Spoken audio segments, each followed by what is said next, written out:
white shirts on the pitch, running fast through the night. Every heart beating loud under floodlit sky bright. So to London, stand strong, in the stands they belong. Voices echo like thunder, to the club they sing along. Up in Spurs we arise, eyes on the prize. Victory in sight with all our might. King's fire in his eyes, glory's what he seeks. With every goal he flies, rising to new peaks. From the lake to far and wide, with the pride of the fight. On this journey we'll ride, with our passion burning bright. Up in Spurs we arise, eyes on the prize. Victory in sight with all our might.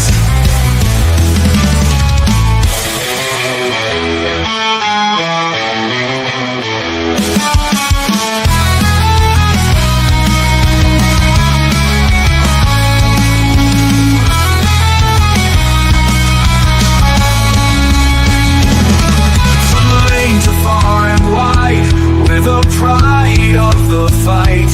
On this journey we'll ride, with our passion burning bright. Up in Spurs we arise, eyes on the prize. Victory in sight with all our might. With all our might. With all our might.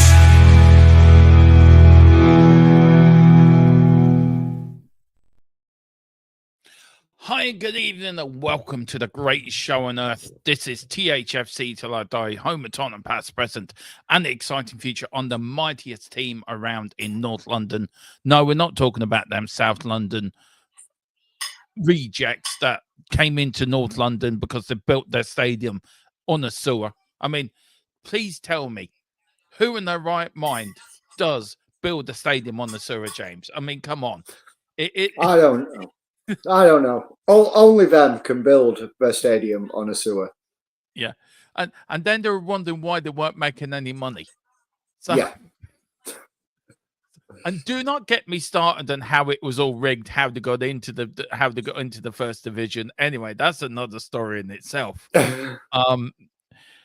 What was Real Madrid up to last night? Please tell me. I do not know. They didn't show up. They didn't compete. They probably thought they were going to walk all over them, and they got punished. As simple as, really. Yeah. By that traitorous. I think little git. Yeah, I think back at the Bernabeu, I think they'll give them a better game. I think they'll give them a much better game, and I can still see them losing. Yeah. Even though it pains me, that treacherous, two-faced son of a gun, that I won't even say his name. I won't even give him the Jack Grealish. I sort of got over it. All right, fine. You want to be an idiot, be an idiot. That other one who wore the shirt, wore the shirt, kissed the badge. Yeah. There were good free kicks, though, to be fair to him. Both of them, though. There were crackers. They were decent goals. You can't take it away from them. They were decent goals. But how are you, man? How are you today? How has your day been? And do you not too bad. Yeah, I do, definitely. Really looking forward to it again. Day's been okay. Steady day doing the day job, and came home nice and relaxed, get ready for this. And what about yourself? How are you today? Yeah, I'm fine. I've been busy getting this show ready together. Just chilling out, really. Just watched Sanchez's press conference, which we will get into. And just preparing the show ready and just talking to my sources. They were leaving me voice notes and I was getting back to them, trying to spill a bit more beans, but they wouldn't. I even bribed them with M&Ms and it doesn't work. So I have to think of something better. But Yeah. yeah, I'm grand. Thank you for asking. Yeah, I'm really grand. Les Sue's in the chat tonight, and we've got also the first in. He never is, but he is tonight. Of course, it is the one and only Full-Time Sports Network's very own, also MUFC Spotlight's very own, and of course THFC's very own Colin. Big up, Colin. Says big up Dermo and James. Big up, Colin. Big up, Colin. Yeah, big up. You are welcome to the Spurs community. You know, me and James will welcome you. I think James, we were talking about this the other night, weren't we? It's okay to come out as a Spurs fan, isn't it? It is absolutely 100%. I mean, we're on the rise, so we're coming out of the woodwork. We're coming out of everywhere. But these other clubs, they're not as big as us. Come out, just be proud that you're a Spurs fan now. Yeah, you know you want to, Colin. You know you want to. That's where they're going to be chucking everything at his TV right now. Yeah. He'll be ringing me later saying, "Stop saying I'm a Spurs fan." Yeah, he'd be saying the same to me as well. But yeah, hi Colin, big up. Quickly moving on. We'll just leave that there. Big up to Wayne Bonner, who's a member. He says, "Good evening, everyone. Hope you're well. Nice win and a good performance tomorrow night will do me. 58-0. That will calm the nerves." Yeah, that would definitely calm the nerves, and I think we'd be comfortable going to Germany then at 58-0. I do you know what? I think so. I think that would just calm me. Yeah. Look, I will get your score prediction later, but it's gonna have to be a 2 or 3-0 lead, hasn't it? Really, to get through. Yeah, it has to be. It has to be. I mean, I'll give you my prediction later on. I am still playing around with a few ideas of what I actually think the score will be. I've seen what the predicted team lineup's going to be. I've got my own theories on that one. And yeah, we'll go into that one in a little bit later on. But yeah, I think it definitely has to be at least a 3-goal cushion. At least a 3-goal cushion. If we're not taking a 3-goal cushion back there, we're going to be struggling. Yeah, we are. We really are. But big up to Wayne. He also says, who are you talking about, Dermot? I can't. You know, I won't say his name. I let James say his name, but no, I will not. I can't say exactly. it. Exactly. It's what I will give you a clue. It's what you put with your butter chicken or your chicken, or you go to a nice, Chinese. It's what you put with that food. His surname ends in that. Yeah. See, look, me and James are just saying, just move on. Just had enough of them. Just don't want to talk. We don't. Yeah. No. Makes me head feel funny just talking about it. Do you know what, James? Just thinking about him. Yeah, it does me too. Look, Jesus is making this. Look, where's the vodka? Quick, I need a drink. Yeah. Colin says definitely not with a laughing emoji. I already suffer with a shite footy team. Don't need another. No. I tell you one thing, right? I'm going to ask you this question, right? You and me been fans a long time, James, about 40 odd years between us, right? Yeah. We've seen some decent Tottenham sides. We have. Do you think there's a side, and Man United have had some decent sides during the years themselves, but do you think there's a team that actually beats a Man United team in their prime? Oh, that is a big question. The only team that I could probably say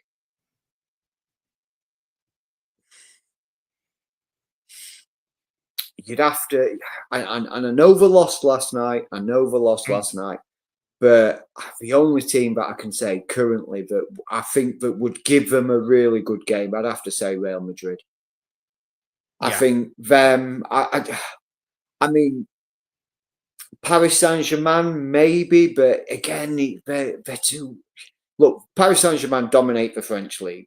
They do really well. They dominate the French league. But I look at the French league, and with no disrespect to French teams, and there's some very good French teams out there, but that league for so many years has been dominated by Paris Saint-Germain. The money that is there, the money that they've had injected into that club, they basically hold the monopoly on that league. And it's very reminiscent of the prime Man United when they were like winning everything year after year after year.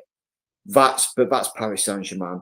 But I think, Real Madrid at the moment, I can give anybody a game. They just didn't turn up last night in North London. No. I was really surprised at that result. I think, from our point of view, I think the team that went unbeaten at the Lane, I think they would give a prime Man United team a good run for Monday. God, yeah. I think, yeah. I mean, that was a good season. That was a good season. Yeah. Everything we seemed to do just seemed to click. And we turned White Hart Lane into a fortress, and it was probably one of the few in memory where we managed to turn it into a complete fortress, where we didn't have many hiccups. We didn't have any hiccups, and we were turning teams over left, right, and centre. When they came, they didn't want to come because they were like, or they'd come with the big bravado of, we're going to end your home streak, and you're not gonna carry on being undefeated at home. And they'd come and we'd turn them over, and sometimes we'd turn them over very easily. Yeah, I did. Yeah, we did beat Man United at home, didn't we? We beat Man United. We beat Arsenal.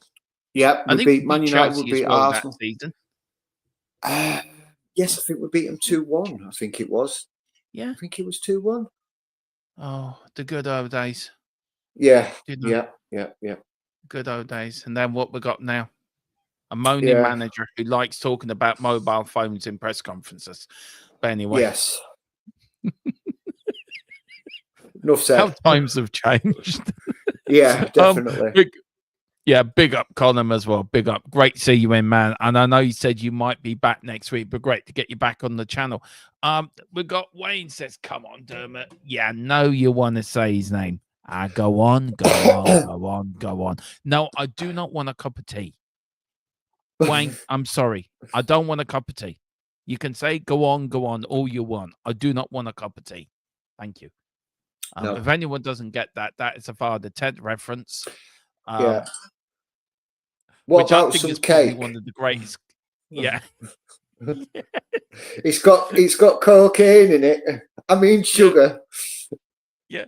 I mean, I love the bit when she's got the cards and she's going. Yeah.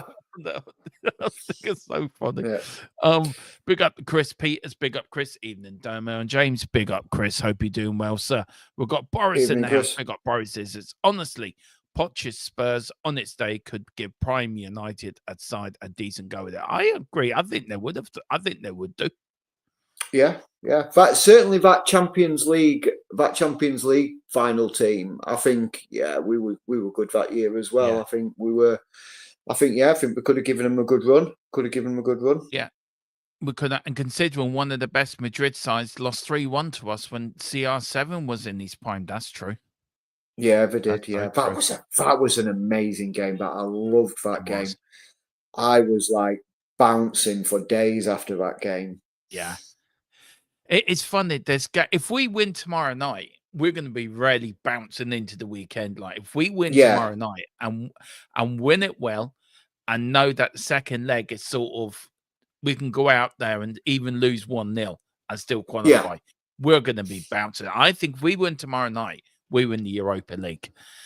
That is my view. But look, guys, you'll want to know where it is. So this is all the latest we've got. Of course, it is the Europa League quarterfinal first leg tomorrow night at the greatest stadium of the all, White Hart Lane, at 8 p.m. kickoff. It is on TNT Sports. I think it is on also Peacock or NBC Sports in America. And for you guys in Canada, it's on Fubo TV. So there you go. All where you can watch it. The players that are missing, of course, is Kulu, Danson, and Rudu. Rudu's out for the season. Danson, Danso, and Kulu. Couple of weeks is what I'm hearing. Couple of weeks. Yeah. Now, this is the predicted lineup. We have gone as a channel we have got a Vicario in goal. We've got the Spanish Matade and Borrow in the fullback. We've got the fastest Dutchman in the West, Van de Ven, in centre back. The Argentinian Bulldog and Romero, centre back. Jedi Spence doing the Star Wars magic as the other fullback. We've got the midfield tree of the Swedish Messi in Bergville, the Uruguayan general in Bentancur, and darts man Madison in that number 10 role. We've got the Welsh Dragon as Johnson on the wing. We've got Captain Fantastic on the other wing as well. And then up front, we've got Dom Solanke ready to bang in them goals to take us all the way to the final. What do you reckon, James? I know you probably want to make some changes, but let's start at the back, and let's start at the back four and work our way forward. Are you happy with that back five? Right. Personally, don't get me wrong. I don't think Vicario's done anything wrong since he's come back from his injury. I think he's played well in some games. He seems like a different goalkeeper somehow. He seems a bit more confident and a bit more assured of him. But I know it's an important game, and people say, "Oh, you've got to pick your number one." But I think Kinski's got to be given another shot, and I think this game would be perfect for him. I think putting him in.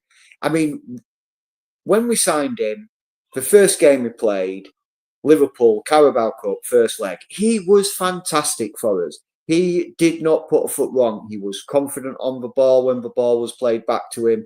He was assured. He made some cracking saves. So me personally, Vic's done nothing wrong, but I would probably give Kinski a run. And if people disagree with me, feel free to send us it in the chat, and I will eat my words. For back four, absolutely. That is probably one of our strongest back fours at the moment. I would prefer to see Sarr given a run out instead of Bentancur. I think, yes, he is a good general, is Bentancur, but I think Bergvall and Sarr next to each other, they're both quick, they can track back, doing that box to box. And they've got the stamina to be able to burn and do that box to box. And then if you get to 60th, 70th minute and one of them starts to look a bit leggy and a bit tired, then bring Bentancur on. Shore it up a little bit. Once we're 2 or 3-0 up, bring Bentancur on, shore it up, give him back then Bentancur that ability to drop and the other one to still move up and down. Johnson, on his form, he's got to play out there. Decky's out, obviously.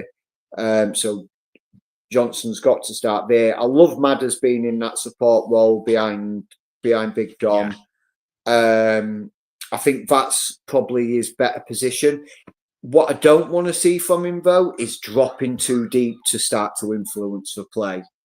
Because he has a tendency to come deep to collect the ball, and then that leaves a big gap between himself and Dom up front. So when he plays that ball to Dom, he's isolated a little bit, and then he's waiting for the support from the wings or for them Madders to get on his bike and come forward. So I'd like to see him keep pushing up that eye line, keep pressing, keep pushing up. Don't go back to get the ball. Allow, if it is Bergvall and Bentancur, allow them to win the ball back, play him in, get them pockets of space in that final third, turn and give that ball out. Now I'm going to get hung for this thingy, but I would probably drop Son. I love the man. Like I said in the on our last show, I named my dog after him. I love him. He's been such a quality player for us year after year after year. And he is one of our captains and he is one of our leaders. But I think he's lost his way a little bit. I think he needs a reset. Whether that's to do with contractual or he's just not thinking about, he's become despondent a little bit because of how the form has dropped off a cliff really in the league. But I think giving Odebear a run on that wing, get them 2 young wingers, get them ploughing up them wings, because Odebear will run at I know Sonny will run at a defender and he'll take that ball and carry it. Give Odebear a run out there and let them 2 young guns really drive us forward. Because when if we're going to talk about it logically, I mean, Son's not getting any younger. No. Yes, he's hitting his sort of peak. He's slightly over his peak, and he's not on that decline, obviously, but he's certainly at where he's not going to get much better. But Odebear, Johnson, Decky, they're the future of our club, and I think in these sort of games, these big games, they've got to be given a chance to sort of to take that chance and give them.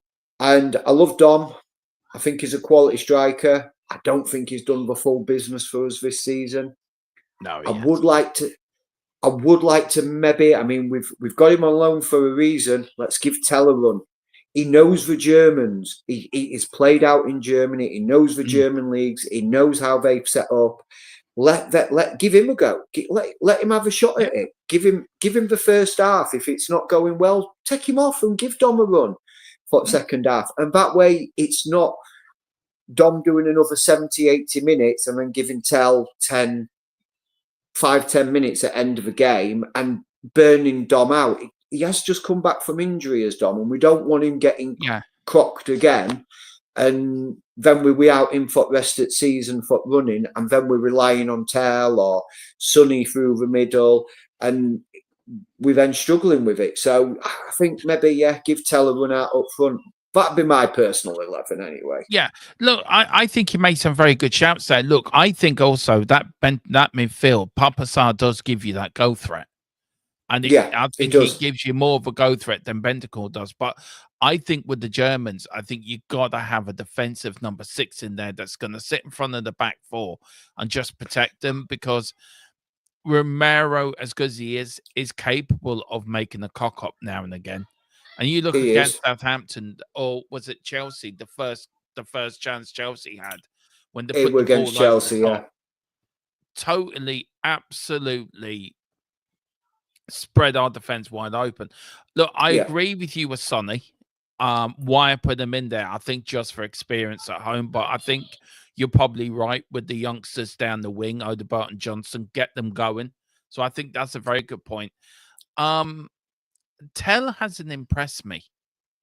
I don't think Tell's. I'm sort of out with Tell at the moment because he's not worth the money that Bayern Munich want us to pay for him.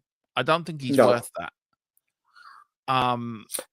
Is he good? But as somebody said it on another podcast or another show I was watching, is he going to cause us trouble in a couple of years' time? Is he going to be the one that's going to be the oil in the ointment, if you know what I mean? Has he got that chip in his shoulder? That's my worry with him.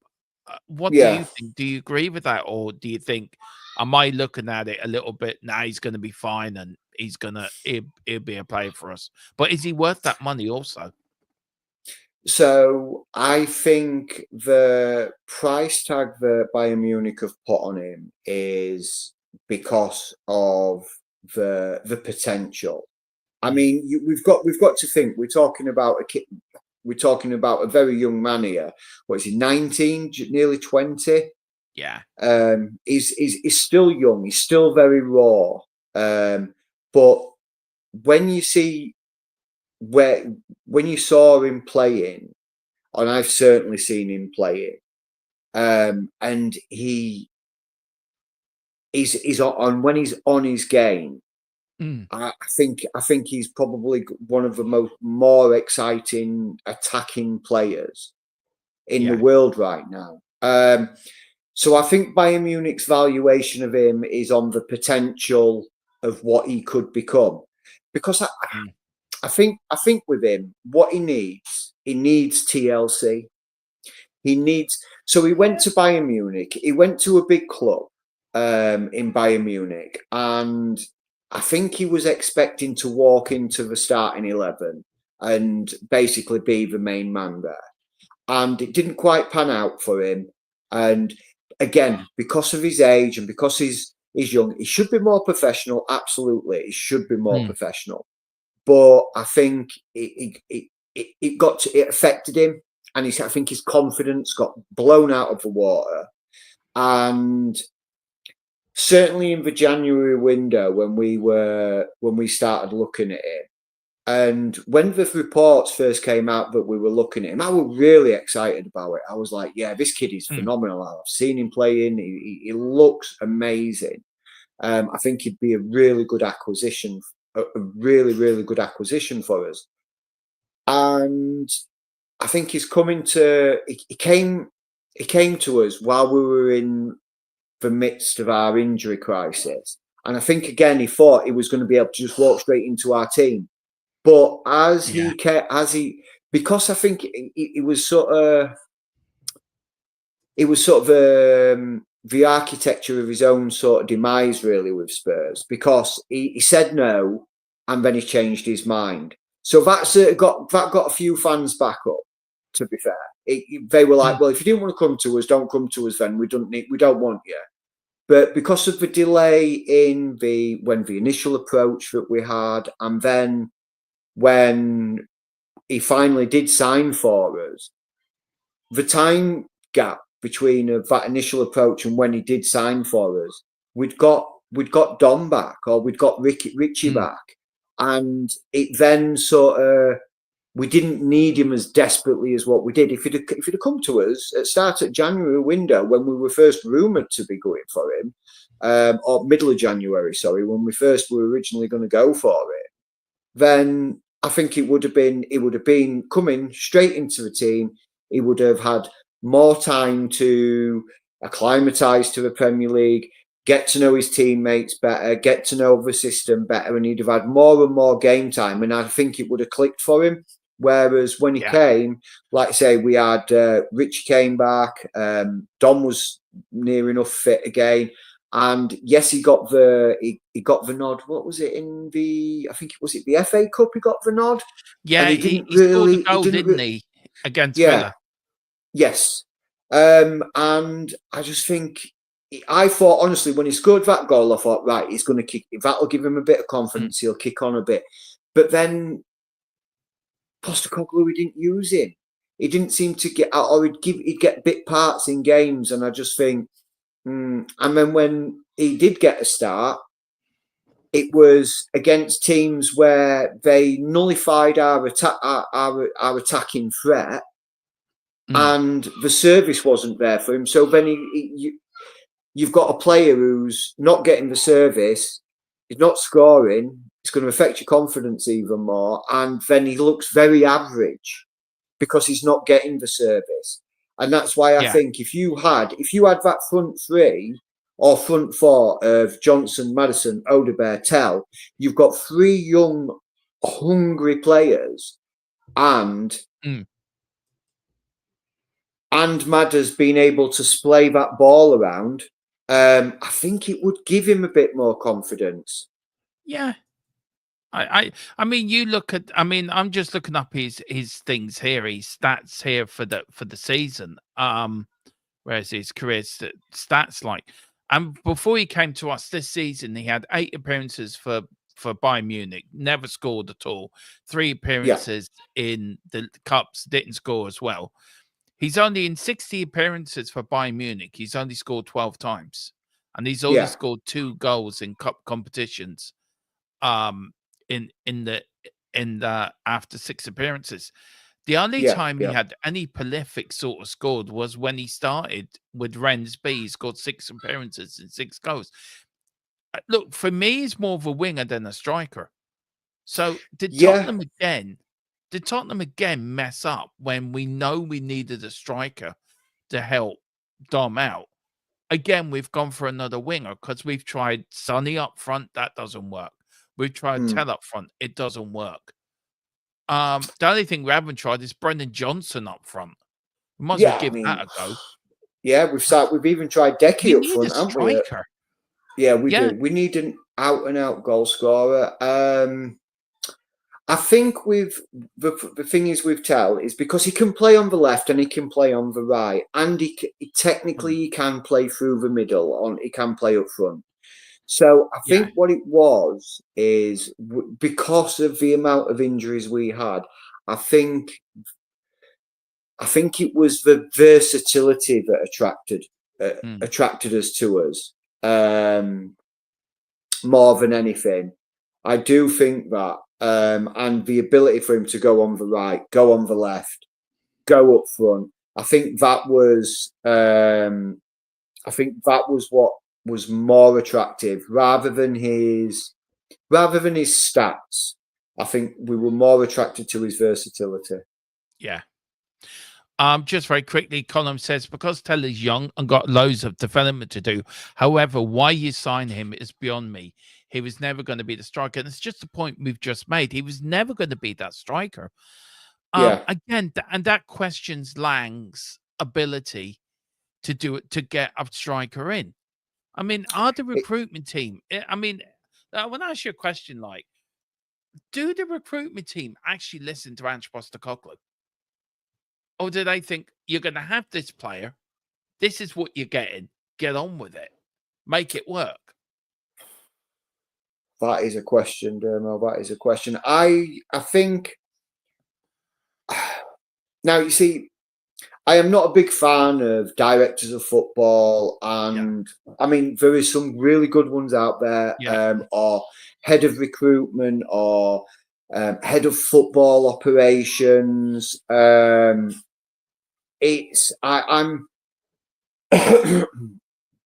I think it's a lot of, when it comes to that, I think what probably happens is Postecoglou will look at his team, look at his starting 11, look at the squad in general and say, right, I need to strengthen this position, this position, this position. Who have I seen play, or who have the scouts seen play? Right, okay, the scouts are recommending this guy, this guy, this guy. I've looked at X, Y, Z. And they then have turned, so Ange's gone, right, I wouldn't mind this guy, I wouldn't mind this guy, and I wouldn't mind this guy. So he then goes to Johan Lang and says, okay, this is my list of players I wouldn't mind signing. And Johan Lang, he'll go, okay, well, Daniel's not going to give us money for him, or him. So what about him? And I think that's what happens a lot with directors of football. They tend to look at the manager might look at players and say, okay, we could do with a player like him. So certainly with us, and like we talked previously, our ability to financially splurge on a player. I mean, don't get me wrong, we've splurged money on players, but it's been wasteful money, because I think it's a case of, all right, well, we're not going to pay 80, 90, 100 million plus for a world-class striker.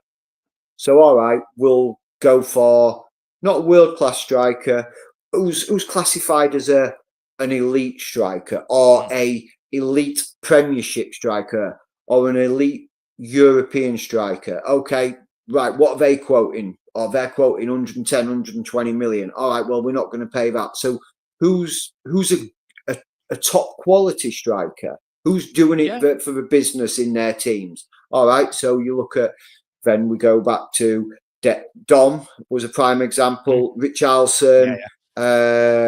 Oh God, I just thought of his name and now it's gone completely out of my head. Ivan Toney, another one. Quality players for their teams. It's one of my favourite sayings. Like Dom was, Richie was, Ivan Toney was, big fishers in little ponds. You take them out of that. You take them out of that little pond and put them in a big pond. And what happens time and time again with us and strikers is they fall, they fail. And then and Harry Kane was like the difference between Harry Kane to me and Dom, Richie, Ivan Toney, those sort of players. Harry Kane was brought through the academy, and he had to earn his Spurs. He went out on so many loans. It was obscene at how many loans he went on. But he went out, he earned his Spurs, is what I say. He went out and did the business in the lower leagues, and he kept improving and kept improving and kept improving. And then, very much like what Jed Spencer's done this season, he's been given his chance. And when Harry got given his chance for us, he took it, he grabbed it. Yeah. I mean, when you think about it, I think Harry was 23 when he made his first team debut. Yeah, I think he was 23, and he went on. So, and he's what, 33 now, 32 now. Yeah. He'll be 33 next year. So, and he left us when he was 31. So in 9 years or 8 years, he scored all those goals for us, became our all-time greatest goal scorer. And it's like, hang on a second. That shows that you develop a player, you give them the opportunity, and they will repay you. Yes, it might not always work. Yes, there is always failures in the success stories. Of course there is. But I think that's what I think could happen with Tell. I think if he's given the TLC, given the care, given the ability to develop, and given the ability to sort of realise his potential, and I think he could become another world-class, top elite superstar, either winger or striker. I think he's got it's in his locker. But yeah, I just think he just needs that time. Yeah. I mean, look, he'd loan it Leyton Orient, Millwall, Norwich, Leicester. And then if you look at his career at Tottenham, 2012, 2013, he made one appearance, didn't score anything. 2013, 14, 19, total 19 appearances, 4 goals. And then it just goes on like 2014, 15 onwards. 51 appearances, 31 goals. 50 appearances, 28 goals. 38 appearances, 35 goals. It just goes on and on. I mean, 41 goals for 17-18 season. I think it was the year we finished second in the league. Every season after that, he scored over 20 goals. You need that as a striker. Colin is absolutely spot on when he says it was Andrew who wanted him, not Lang. It was. I got that wrong. That is spot on as well. And he also goes on to say Lang has been pushing for Jonathan Davis for some time now, but Ange doesn't think he would suit the team. Jonathan Davis is now on a free transfer. Yeah. And so is Gomez. So you've got 2 players there.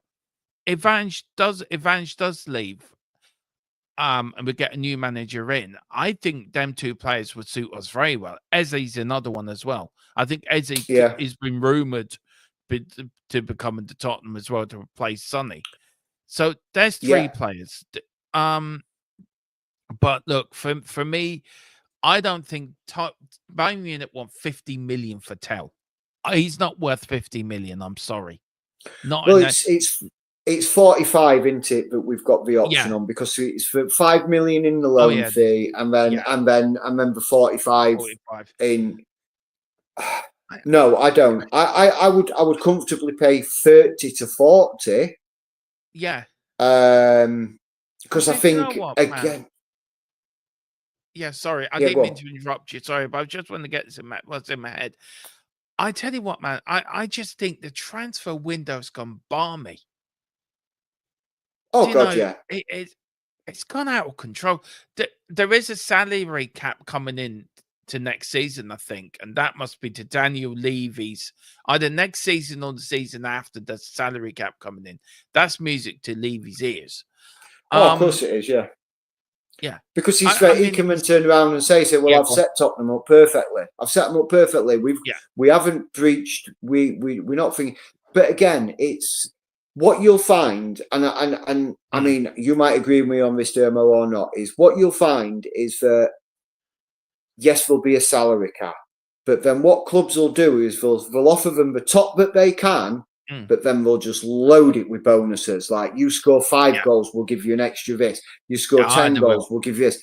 And that will be the way they get around of offering players who certainly the big clubs will get around offering the elite players that are out there in the world the money to come to their clubs, because they'll turn around and say, okay, yeah, you can have 500 grand a week, because it's heading that way. It is heading that way. That there are certain players out there, even in the Premiership, 300-400 grand a week. I mean, what do they do with that money? I mean, I don't think I could spend 400 grand in a week. I'll give it a good damn try. I mean, okay, yeah. I mean, I'd give it a good try for first couple of weeks, and I probably might for week 1, 2, 3, and 4. I might for first month I might blow it all, but after that, once you've bought every supercar that you want, and you've bought yourself a big mansion, and you've bought yourself a big house, and you've kitted it out with all the latest tech and everything, what then? Okay, I'll put it in a bank account and watch interest grow on it, money to money. But yeah, I think that's what will happen with the salary cap. Clubs they'll offer the maximum they can, and then they'll just overload the contracts with bonuses. So I just don't think yes, I understand why they're doing it. It's to try and balance and level the playing field, but they won't level the playing field doing it that way. No. And also, people have been asking me very quickly. We are going to get back to the team as well, because there's 2 more questions on that team on the ask about. I was told today. Now, listen, everyone keeps asking me about the takeover. The takeover is happening, but it's a very slow-paced takeover.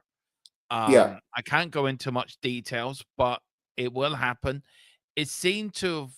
It's like, how can I describe it? It's like cooking going into an Italian restaurant and cooking the best Italian meal. You want to take your time with it. You want to make sure it tastes lovely. Put the right. So this is what's happening with this takeover. They are taking the time with it. Tottenham being in the Europa League is helping. Daniel Levy, what he's asking for, I think, is a little bit too much. So there will be wiggle room there. I won't tell you exactly what I was told what Daniel Levy's head is at. But you can work that out for yourself. But he wants to stay in power. So does every person. Once you're in power, do you want to give it up? No. No. And it will happen. Yeah, it will happen. One of my colleagues at work said it's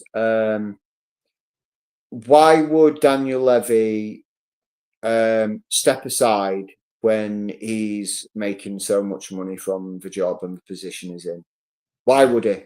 And he's right. It's like a millionaire not taking an investment that's guaranteed to get him more millions, or a billionaire saying, "Oh well, I know there's," or like a Saudi guy, a Saudi oil baron saying, "Okay, I know there's 5 million gallons of crude oil underneath there."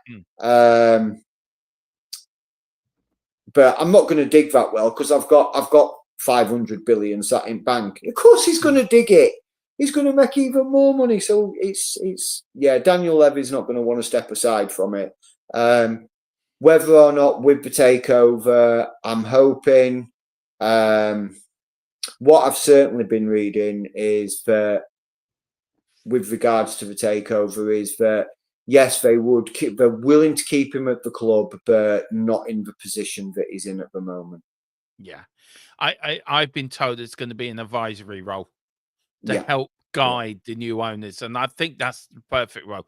Keep them well away from the football club. Just a more quick question before we move on from the hang on, that's the wrong one. Before we move on from the lineup, if that is the team, is that a team that can do a job tomorrow night and win this? Do we need to win this game tomorrow night on the first leg?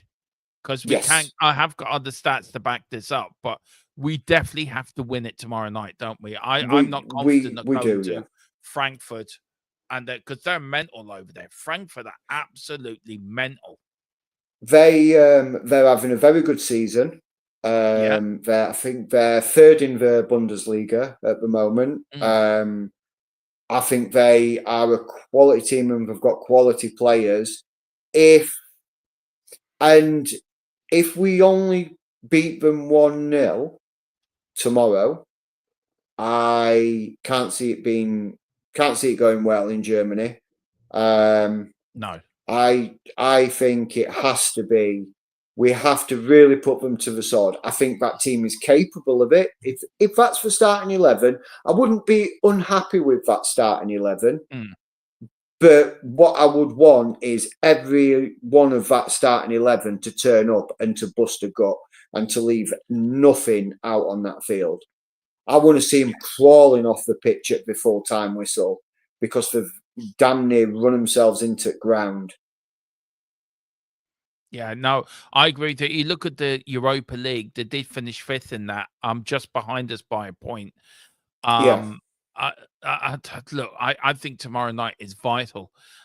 As we go on, look, it is. We've played them now a couple of times before. We have played them twice. Of course, back in the early 80s, 8-1, 8-2 in the Cup Winners' Cup quarterfinals. We beat them 2-0 at home.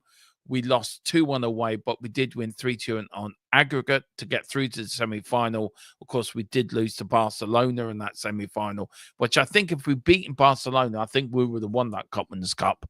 I really do. And then we played them again in the Champions League, 22-23.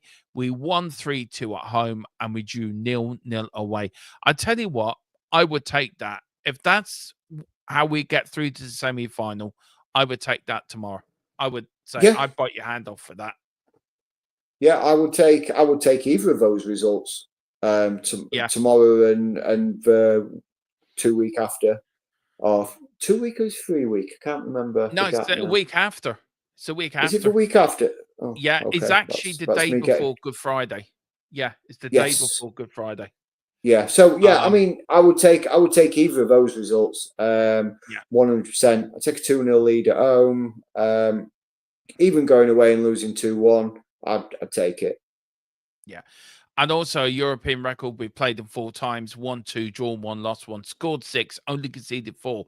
But we do have a goal difference, a plus of two goals. And I keep saying in 1984, we did beat a Dutch and a German side on the way to winning that UEFA Cup when we beat Anderlecht on penalties. So we did, omens, guys, omens. Yeah. We are going to get back onto this. It's about VR. This is another topic we are going to get back onto. So we're going to slits in here. There is a video out later, guys, on ANGE's press conference. I will be putting that out tonight, probably for tomorrow morning at 7 o'clock. So do watch out for that. But I do want to go over a comment he made in that press conference, James. And it was when he came out of nowhere. And if you look all around YouTube, even us on our title, it says, I'm done. And I wanted to make it clear in case some people think that it means I'm done with ANGE. It doesn't.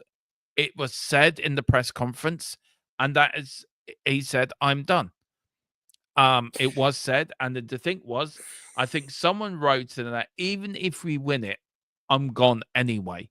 Now, there's been a lot of talk in the press about pressure on him, his relationship with us as fans.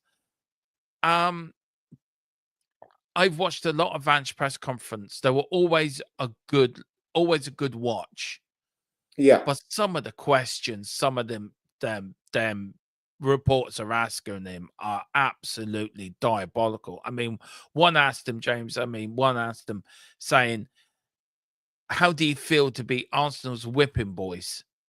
I mean, it's and then you got blooming Ali Gold asking him about Chris Davies. Look, congratulations to Birmingham and Chris Davies. Well done. But we are playing the quarter-final tomorrow. Yeah. He should. How do you think the reporters are trying to trip ANGE up? Because I think they are. I think they're trying to trip him up. And this now, you look around YouTube. You look around all these that cover the press conference. I'm done. Talk Sport has got it up there. Do you know? Sack. ANGE talk sack announcement or sack announcement or something. What's your view in it all? It's bizarre. I think it was a very strange comment that he made. I think I think the problem is there. I mean, going back to November, it was every other day. I'm getting news reports on, Spurs are eyeing this manager up, Spurs are eyeing that manager up. Ange is going to be gone within. If Ange doesn't get a result next week, he's going to be gone. It's make or break match for Ange. If he don't get a result, he's going to be gone. And I think it's got to him a little bit. I think it's affected him a little bit. I think he's probably so fed up of being sort of scapegoated a little bit, and made to be the villain of this. And look, we all know what we've gone through as injuries this season. I don't think you could put a prime Alex Ferguson, for instance, into that team looking after us this year, right? Do I think Alex Ferguson could have got results any differently? No, I don't. No. I do not. The players were burnt out. We had 14, 15 fit first team squad members if we were lucky on any one game day. Most of the time, we had 13 senior players and the rest of the bench were made up with youngsters. Yeah. And I just think that we have lost sight of that a little bit. And the press have certainly lost sight of that. Okay, just because we've got these players back from injury now, or it's why aren't they playing well? They've been injured for half the season. There's no cohesion within that team at the moment. So it's going to take him time. And it's like he's trying his best to rotate the squad, rotate the players, so he doesn't lose the players again. Because we don't want Mickey going out. We don't want Cutty going out. We don't want Porro going out. We don't want Spence or Doggy out or Benton Kerr out again. I mean, we've had so many injuries and it's been so hard for him. I just think we need to give him a bit of a break. And I think what it is with him is, with him saying, I think even if I win it, I think I'm gone anyway. Because I think he's probably reading all these news reports. He's probably reading all these news articles. And every press conference, he's always asked. It doesn't matter if we win, lose, draw.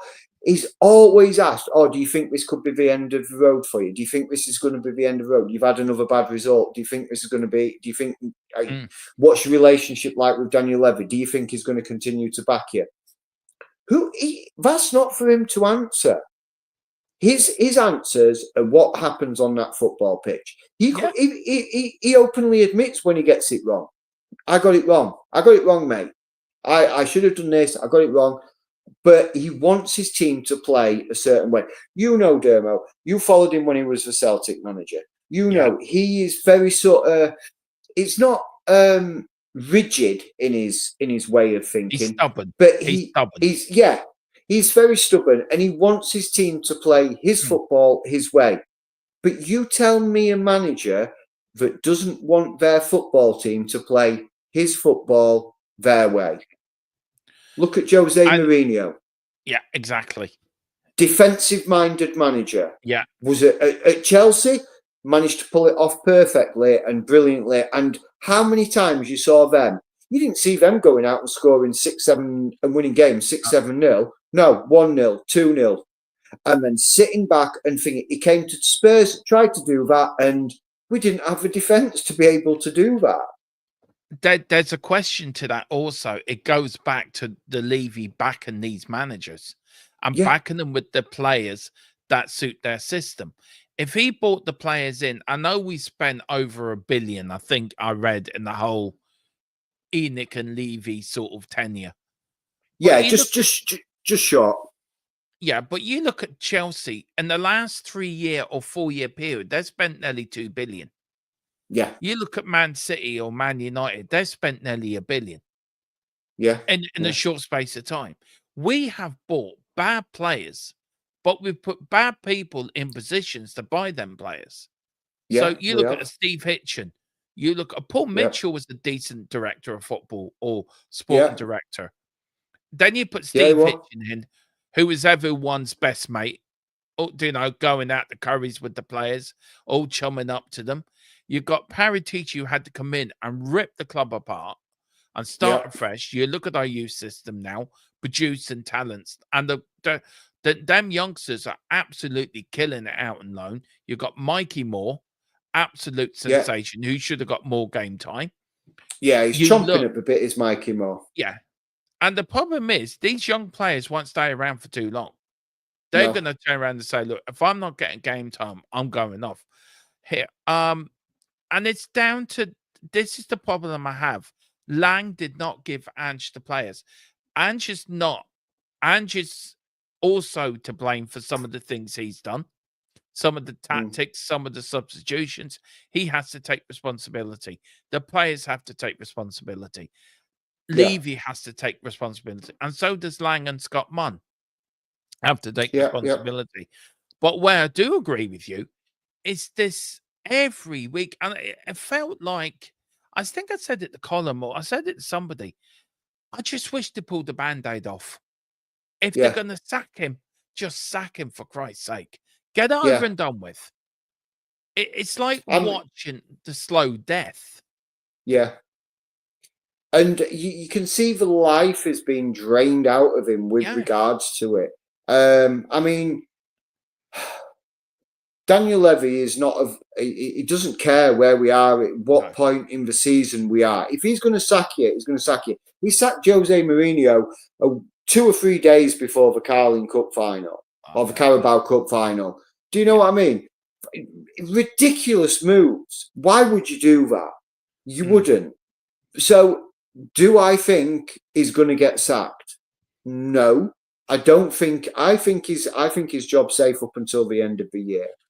I think I just want to stop you there, James. I've got a question for you on that. If we lose heavily tomorrow night, if we do lose badly in that second, say we lose 3-0, right? And the second ties out of it. Though you've just said, I didn't mean to cut across you, and I do apologize. And I do apologize. I'm very sorry. If we lose, say, 3-0 tomorrow night, and does that change your mind on does he go then? And just put Ryan Mason in for the rest of the season? I think if we lose, tomorrow, yeah, and I think there'll be a serious conversation had. I then will probably think that Levy will turn around and say to him, right, you lose another game and you're out the door. Yeah. And I think it'll be that sort of conversation. If we lose any more, that's it, you are done, categorically. And I think that's where we'll be at. I don't think it will be an instant dismissal if we lose tomorrow, but I think it'll be talked about. And I mean, we beat Southampton at the weekend. Yes, it wasn't as convincing as we all would have liked. What I do find is that I think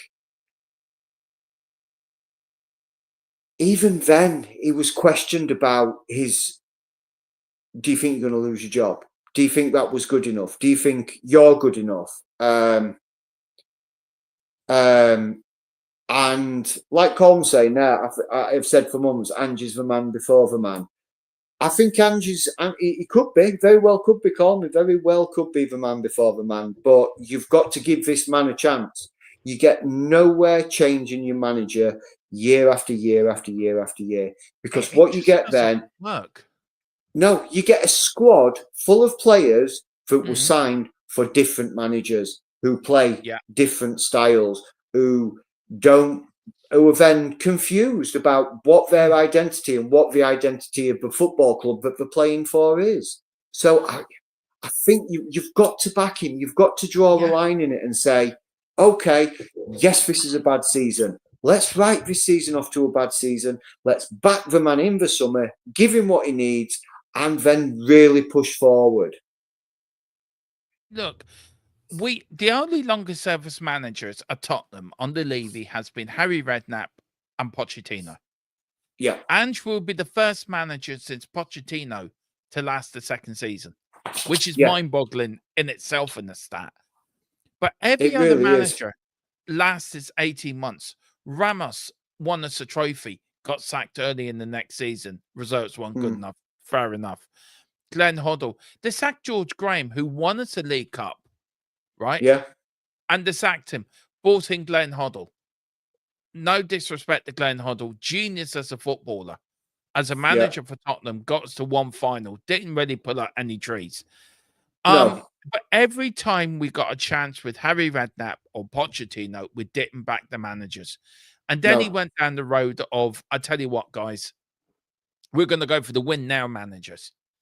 Yeah. That didn't work. No. And you go back to Conte's rant. A lot what Conte said is now coming home to roost. Yeah. A lot of what he said that night after Southampton is coming home to roost. And where I feel sorry for Ange is, I love Ange. I want Ange to do so well.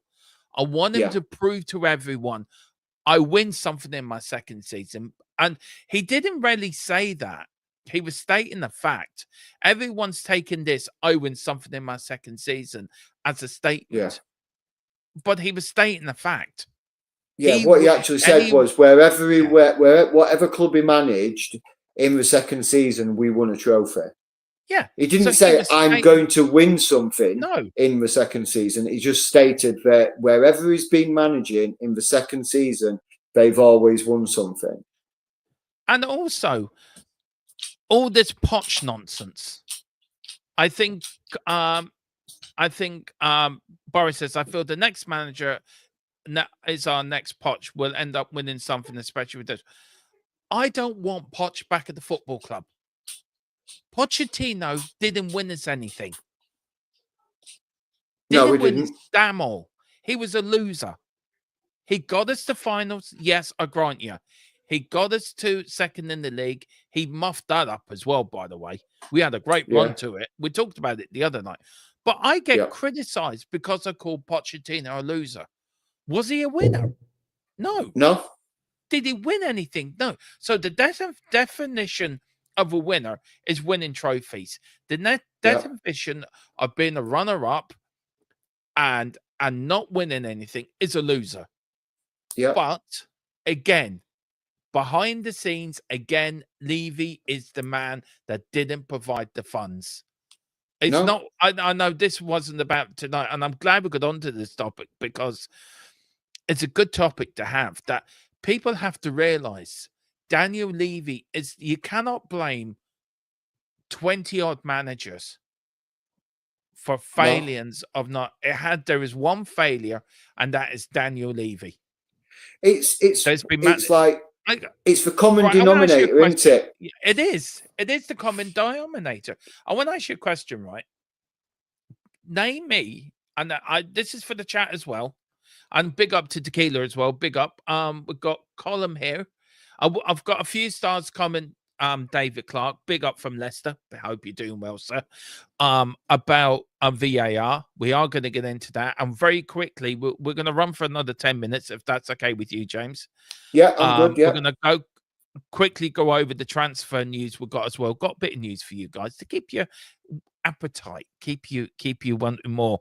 And it's weird. The transfer window is weird this year. It opens for, I think, from the 1st of June to the 6th to the 10th of June, and then it closes on the 10th of June and reopens on the 16th of June to the 1st of September.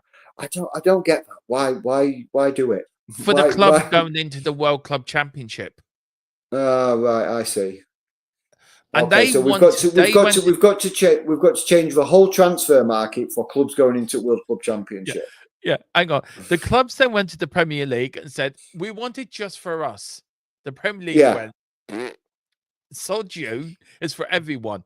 So, big up to Colin. He says, here we go, family debate. I love this. This is going to be good. Get the popcorn out for this one.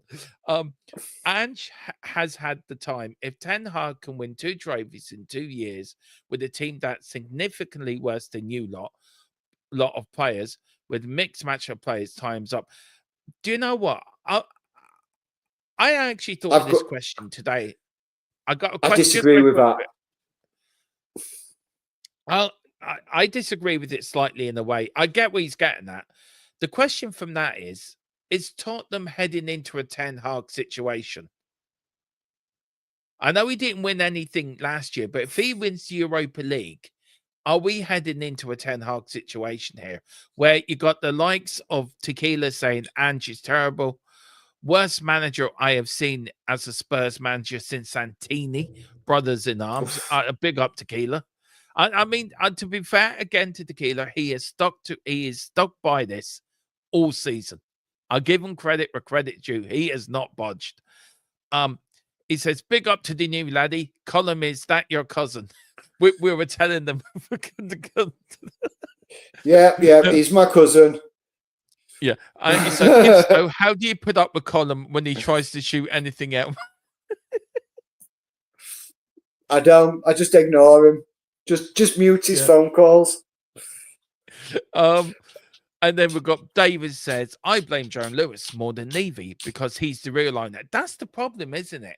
People seem to forget Levy's not the owner. It's actually Joe Lewis is the owner. Yeah. He's the one who gave a minority owner with no football knowledge to have total control of this club for 24 years and has failed. So very quickly, if we can probably march the 2 questions together. Is Daniel Levy now in a Ten Hag situation? And has Joe Lewis got away with it for 24 years? Yes and yes. Short answers. Yes, I think Joe Lewis did probably in his first couple of years, he did what was right for the club. Yes. Yeah. He instilled Daniel. He put Daniel Levy in the club, and like I'm no Daniel Levy lover or Daniel Levy fan, and I do think it's about time we got out of my football club. And so, but did Joe Lewis do right for us? Yes, because what he took over was shambolic. It was a shambolically run club with aspirations of being a big club, but actually we were a mid-table club at best. And that's being brutally honest. Yeah. So, yes, I think at the beginning, Joe Lewis and the Ennick group, however you want to umbrella it, is he did right, but I think what he should have done is 15 years ago sell the club. Yeah. He should have got his money and sold the club. And what happened is when he put Daniel Levy in charge and they realised that Tottenham Hotspur's football club could become Tottenham Hotspur's business club. And look at all the money we can make out of this football club. Yeah. It then became, all right, well, we don't need to sell it because I'm making money. I'm making money hand over fist. And yes, we've got a nice, shiny new stadium. Yes, we have improved in areas and we are trying to still improve. We've got some of the best training facilities in the Premier League. Like I say, we've got one of the best stadiums in the world, if not, well, definitely in Europe, if not the world. And I just think that it's all about the money for them. No, you can keep the you can keep the Glaziers, Cole. You can keep the Glaziers. Yeah. Do you know where I stand with it? And I got Dave. I want to ask David Clark a question. He's supporting Tottenham. This is when I had Philip Brady on the channel. Philip was always great, and I always like Wilton McDonald coming in, another fan who he tells a funny story. he won't mind me telling you this. Milton McDonald lives in Miami, right? And Ian Walker made an absolute Horlicks, I think, letting it go where he shouldn't let go. Milton McDonald got his TV and chucked it out the window. Now, it did land into a swimming pool, right? But he had no idea who was underneath there. Then when he calmed down, he realized, oh shit, I need to buy a TV before my missus gets home. And every time he comes in, I love that chat. I love the comment. He's an older fan, but David, like for you remember probably I was only young when the Well families and the Richardson were owners of Tottenham. And for me, Alan Sugar doesn't get the credit he deserves, I think, from Tottenham fans. I get it. We were all anti-Sugar when he sacked Terry Venables, but if you look back at it now, I think it was the right decision at the right time. We know there was allegations against Terry Venables, which were never proven. But I think you and me, I know I was, I'm sure you were no sugar in my tea, really, weren't we? We were in that sort of grab it. Yeah. But I don't think Alan Sugar gets the credit he deserves for saving our football club. If it wasn't for him, we wouldn't have a football club. And I feel, and also when we had out the FA Cup, when we lost them points, and the year Klinsmann come, he doesn't get credit for bringing Jurgen Klinsmann to the football club. He doesn't get credit for somebody. Yeah. He doesn't get credit for somebody good. He laid the foundations for it Enoch and Levy are doing today. Yeah. But I do realize he wasn't the greatest owner. He wasn't football. Some of the things he said, but there's a story that goes around that when the BBC and ITV are about to get the rights for the Premier League, he rang up Sky and said, blow them out of the water, which Sky did. And it's been on the paywall ever since. So look, I think Alan Sugar, he's done a lot of bad, but I think he deserves credit as well for saving our club and laying the foundations for what we have now. He laid them foundations. Yeah. Dave Allnowood likes that. Tequila says Ian Walker, best keeper since Gomez. Cough. What's your thoughts on Ian Walker very quickly? I thought he drive me. I used to think he should have been a model than a goalkeeper. Yeah. I mean, I'm rocking the Ian Walker curtains actually at the minute. Do you know what? I was just about to think, are you Ian Walker's twin brother there? Yeah. Ian Walker. And the best thing is, Dermo, is when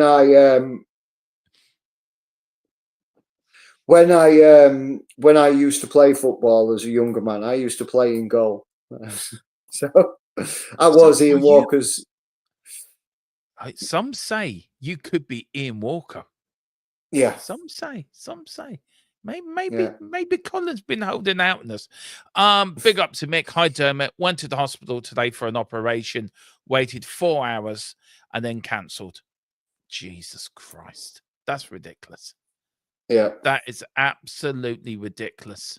Tequila, put the links in for the play pouch and all the other links you put in. So do that if you like before you go. That's shocking, Mick. Look, me and Philip are going to talk about it on Friday on our political show, Dermotron's Democratic Rants, where me and Philip just really slate all the politics, really, and just call everyone idiots, and we should be running the country. Yeah, and we'll put you in there as well, James. We'll give you the Minister of Finance. Oh, that's all right, Ben. Yeah, I could probably put the country into. I'd sort it out. I'd make every poor man rich and every rich man poor. Yeah. Colin says, shows our family is nuts. 2 goalkeepers. Oh, big up Colin. I said to Colin the other day, and I am saying this live on there. I could not be happier with doing shows with you. You're an absolute dream. You fell into my lap. You had an amazing debut, and you're killing it again tonight. Absolutely. So please, guys, do put in the chat. Do tell James how well he's doing, because he's been absolutely. He's a great co-host, and can't wait for you to start hosting shows yourself and start doing your own shows. Good God, that'd be a scary thought. Me doing my own show. Yeah, but you never know. One day, I mean, if you're not feeling it, Dermo, I'll gladly take the reins. Yeah, do you know what? That's what I've got an idea for you for next season, sir. I've got an idea for you next season. I've got a plan in place for you. All right. Big up to David Clark. I tell you what, oh God. You're doing all right with the loads of laughies. Yeah. Look, as we come to the end of the show, Colin, leave your cousin alone. He's doing damn well. You know, he's doing damn well.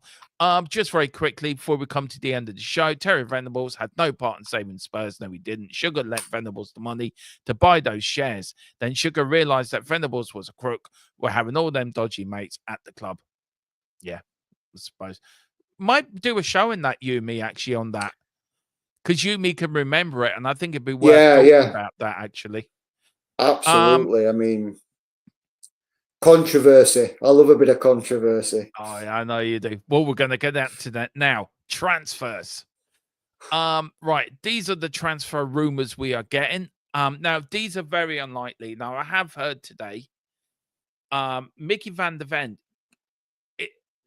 you know, there is club circling around him. Kulu, we've heard in the last couple of days, James, I think you've read it as well as I, that he could be on the move. If the right offer came in from Madison, would he go? So my question to you is, Mickey, Kulu, Madders, what's your thoughts on that? I did put very unlikely, but if an offer came in, which one would you be happy enough to lose? Madders. It'd have to be Madders, unfortunately. Yes, I think he's come in and done all right for us, but I think that's all you can say. He's done all right. I cannot see Mickey leaving. So from what I'm reading and what I've been told, and is that for clubs that are interested in Decky, they're not going to be able to afford it. No way, no how can they. You're talking about £100 million plus player, and I don't think he's going to go back to the Italian league. No.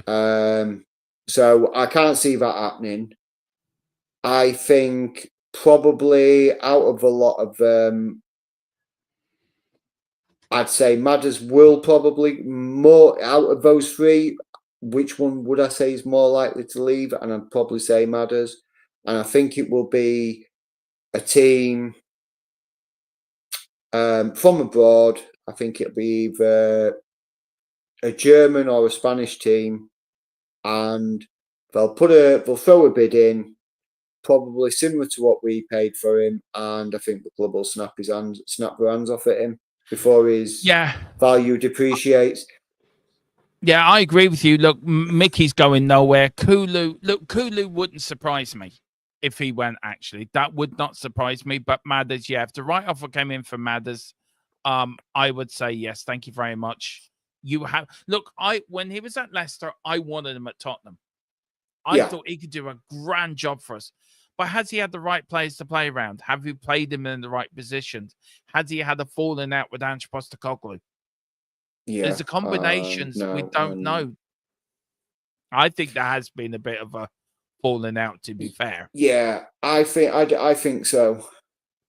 Yeah. Sonny, I've been told there is a link that Bayern Munich want him. But also I've also been told that Harry Kane could be coming back the other way. Now, I've been told two different things by two different people. So where are you on this one? So I don't think Bayern Munich can afford him. Even with just the 1 year extension on his contract, I don't think they can afford him. If they were to turn around and say to us, okay, we'll give you Harry Kane back, and we'll take Sonny off your hands, I think we'd be stupid not to snap their hands off at that. But as for an out-and-out transfer, Bayern Munich just don't have the funds. That's what I'm being told. That's what I'm reading. Is Bayern Munich do not have the funds, Yeah, and I've been told the same. I'm pretty sure I read. I think it was either this morning when I was on my way into work. In the Bild newspaper, the Vincent Company has said that yes, there is interest, but we have not got the financial power to bring him to us. So yes, maybe I think he could leave to another club. And if I'm being honest, I think if a big like a Saudi club comes in, throws anything north of 60, 70 million and is gone. Yeah, I think so. Also, Bayern Munich still owes 30 million from the Kane deal. Yeah, yeah. So if Kane is worth 54, maybe Colin can put this into the chat. I want to get this right. Is it, Colin, 54 million in the summer? Is it 64 million in the summer and then 54 in January? I can't remember. It was one of them things, I think. Yes, it is. It's yeah. It is. It's somewhere around that mark. I know it's cheaper for us to buy him back in the winter window rather than the summer window. So I believe it's around about the 54, 55 million pound mark So in you the take the 30 winter million window. off that, then that's Yeah, only what, 25 million? yeah, Free Kane? 25 million in a yeah. I do you know what? I know we criticized Daniel Levy, but that's a fucking he done well there. Yeah, He I pulled mean, off a stroke there. he got the pretty much the most of what you could have got for him. Yeah. The only Yeah, it way, 54 in the winter, Yeah. 64 in the summer. I think that shows though and it pains me to give him praise, but that shows what kind of a business acumen he's got. Yeah. Being able to negotiate that kind of deal with Bayern Munich. Yes, you're selling probably one of your greatest players and your greatest assets, but to navigate and hash out that kind of deal, and we all know he hashes out. He drives a hard bargain. He hashes out these deals. We know he does these things. So yeah, I believe I think he's done good there, but we've got to if we're gonna. I think if we're gonna go and try and bring Kane back, it's got to be sooner rather than later. Yeah, I think so. And I think we should go for it this summer. Yeah. Colin was saying City are looking at Son, so that could be an option. I can't see him going to Man City, but look, that's another discussion. I think we're still waiting for the news coming out from Man City as well, by the way, and what the Premier League are going to do for them. I'm hearing rumors from a slap on the wrist to relegation to points deductions. I think it's going to be very interesting what happens on that. And maybe on Friday, we might touch on that as well. James, on Friday with that, because I think looking ahead to the Premier League weekend, well, maybe we might even do that and big up you, me. That will be a show that we will talk about. Now, we're looking at QT Romero, the Argentinian Bulldog. I do apologize for the heading below. I forgot to delete it. Now, his head's been turned. He hasn't had a great season. He hasn't. Look, he shot him. I got angry with him when he thanked the Argentinian medical department for helping him back. But we all know that the top of the medical staff are probably worse than the worst medical team in the Premier League. He could be going to Real Madrid, Atletico Madrid, or staying at Spurs.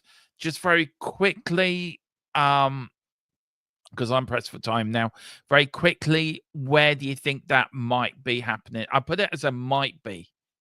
So if he's going to go anywhere, if I'm going to say if he goes anywhere, I think he's going to go Real. I don't think he'll go Atletico. I think what he said to the Argentine press about the Argentinian medical team getting him back on his feet,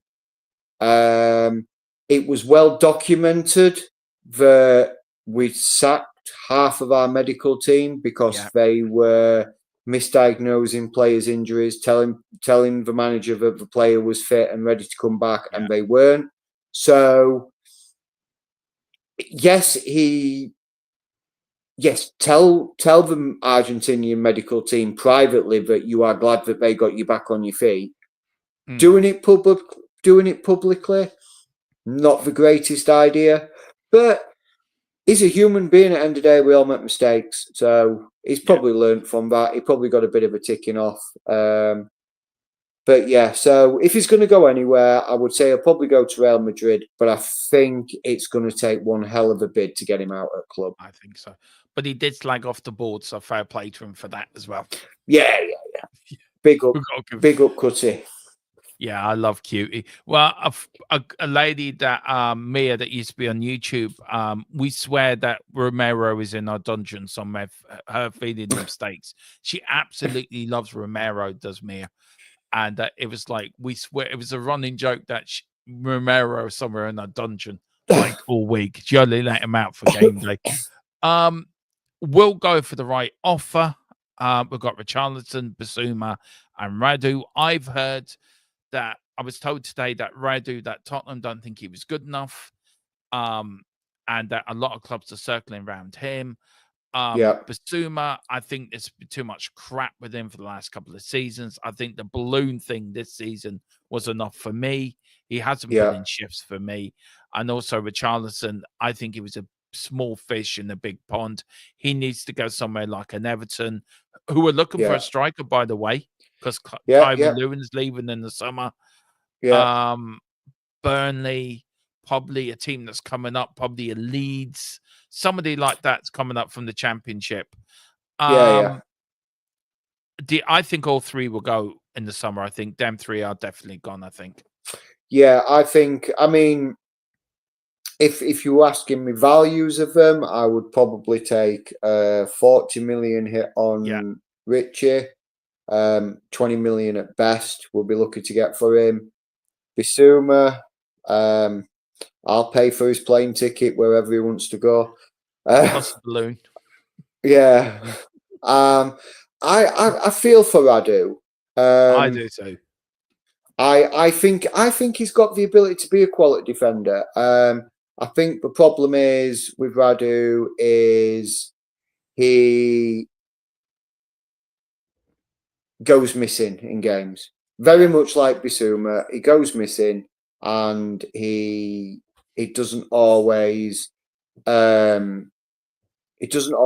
the shift in. But sometimes when he's on it, he can play well. When it was him and Archie on the back line because we had nobody else, he had some decent games. He played well in some games. So I feel he's a little bit hard done by, and the cruciate ligament damage in his knee. I think it kind of curtailed what could have been, because I think if we'd have kept Radu fit and we'd got Cutty back and we got Mickey back, it gives then Ange the ability to rotate that back line a little bit more with a better. And then of course we've got Danso in there, but he's now out injured. Giving that ability to rotate those players and phase Mickey back in, phase Cutty back in, it would have given him that a bit more of an ability, giving them game time and everybody getting game time. A bit of a buffer sort of thing. Yeah, I get that's a good point. Actually, it's a very good point. But look, I think all three go just on this one. Thank you and goodbye. That's enough on him. Look, James, I've really enjoyed tonight's show. I just got a few comments. David said right here, our academy isn't killing it, so what's the point in buying good youngsters if they're not going to strengthen the academy? Our Prem 2 side is struggling with young players on loan or in their first 11. Look, I think there's a lot of decent under 21s out on loan at other clubs. I think they should be kept. I'm put into the first team myself. Abbott, we've got a few of them as well, doing well. And this one, guys, we're going to talk about this on Friday, David. Okay, so do come back in and talk about that on Friday. James, before we go, I want to give our channel sponsor a big plug as well. Private internet access. Probably the best VPN around, actually. €45 for 2 years plus 4 months free. But I can't tell you how good it is. I can't. All we can do is give it to our resident Irish superstar, who, as we know, is in talks with Amazon to become the new James Bond. So we will find out if this is going to happen. He is Killian O'Connor. He was the main star in Doncaster Blinders. He really was. But don't let him tell you all about our channel sponsor. Let me talk to you. A little reference there. But I'm going to stop messing about. I'm going to talk to you about private internet access, the best VPN in the land. Now, when you're online, you may not realize, but all of your data is there for the taking by anybody. With a VPN such as private internet access, your data is safe and secure, streamlined, and nobody else can get hold of it. That's why I use one anyway. VPN's very easy to use. Private internet access, all you got to do is log on your phone, select where you want to be. So I want to be in America, and I click go, and there we are. You can also link up your devices to it from your phone if that is easier for you. It's available on a lot of platforms as well. As you can see, and you can use it for a very, very big range of things. So that's even better as well. You can use it, like I said, on all your devices, smartphone, tablets, gaming consoles, and stick it on your modem. And it's unlimited devices. One equals all. It's available all across the world, and it works perfectly. What they do is they mask your IP address, so pesky 3 o'clock kickoffs aren't an issue anymore, and they're independently audited, so there's no logs, 30 million customers, and 4.5-star Trustpilot rated excellent review. Private internet access. Get yours now. And there you go, €45 for 2 years plus 4 months free. That is not a bad deal at all. Even Mr. Levy would have gone for that, and he's a cheapskate. So there we go. Yeah, what do you reckon, James? Good deal. It's a great deal. I think you'd be going for that as well. Deal. Yeah, definitely. Yeah. I was actually looking at their website, and I'm in the process of signing up as soon as I get some liquid cash. Yeah, we all need liquid cash. We all need that. Mr. Levy, if you're watching, come and pump some of your money into my way. Yeah, send absolutely. it into this channel. Make this channel the #1 Tottenham YouTube channel on YouTube. We've got Boris says, damn, PSG are 2-1 up against Villa. I think Villa can win that in the second leg, but I don't care. We've got David Clark in capital letters. I think he's having a go at me here. He says, Maddison isn't going nowhere. He's shouting from the rooftops. Angie's going. Well, sort of. We don't know yet, but he may well do. Madison will be the linchpin, or the linchpin under a new coach. Oh, well, we'll have to wait and see. James, where can people find you, sir? Are you on social? You are going to be linked into our social media. Yeah, I am. Before we go, I am in the process of setting up my an actual designated social for this channel where people can reach out and get me. I'm hoping to have that done early next week, so people will be able to message me. I will do my best to answer any questions and message you all back. And it's just, again, it's been another cracking show, and 90 minutes we've been on. Yeah, and it feels like 5. It does. I really enjoy it. The conversation's good, and what you bring is you keep me on my toes, and that's what I like. You keep me on my toes. Tequila said I needed that today. You need Dermo kept on his toes, and you do that. And Steve does that as well in America. He will be joining us. Steve will be back tomorrow with me on Final Score. But guys, we are back tomorrow at 7:30 for the build-up for the game against Frankfurt. A big, big game. We've got the watch along, and then Final Score, of course, at 10:15. Friday, me and James are back, of course, with all the fallout of the game on Thursday. We're going to talk about that and a little look ahead to the weekend. Saturday, me and Steve are back. We're doing the pre-match, and then Sunday we'll go watch along And then we've got all the stuff. Now, over Easter, we're going to do some stuff on Big Up as well. So maybe we'll be doing some tactical talk about Tottenham. Colin needs to show me how to use Big Up properly because I don't know. But apparently, you can show Premier League clips on there. I didn't know you could. But do hit the QR code above James's head. Do follow us over there, Matchday Magic. And do like us over there. Follow us on TikTok. Follow us on Facebook as well. I need to get back into the Facebook account. The link for the VPN, our channel sponsor, is in the description below. So do hit that. James, thank you again. You've knocked it out the park. Absolutely brilliant show as always. And guys, thank you. Please like, subscribe. Let's get to 3K as quickly as we can. And whatever you do, let's support the boards tomorrow. Come on, you Spurs. We're going to win the Europa League. That's Absolutely. it. And just before we go, Yang has just scored for Yang, the young Yang has just scored for QPR. QPR. There you go. Yeah. Sonny Jr., as we like to call him. On that bombshell. See you later. Bye-bye. Far and wide, with the pride of the fight. On this journey we'll ride with our passion.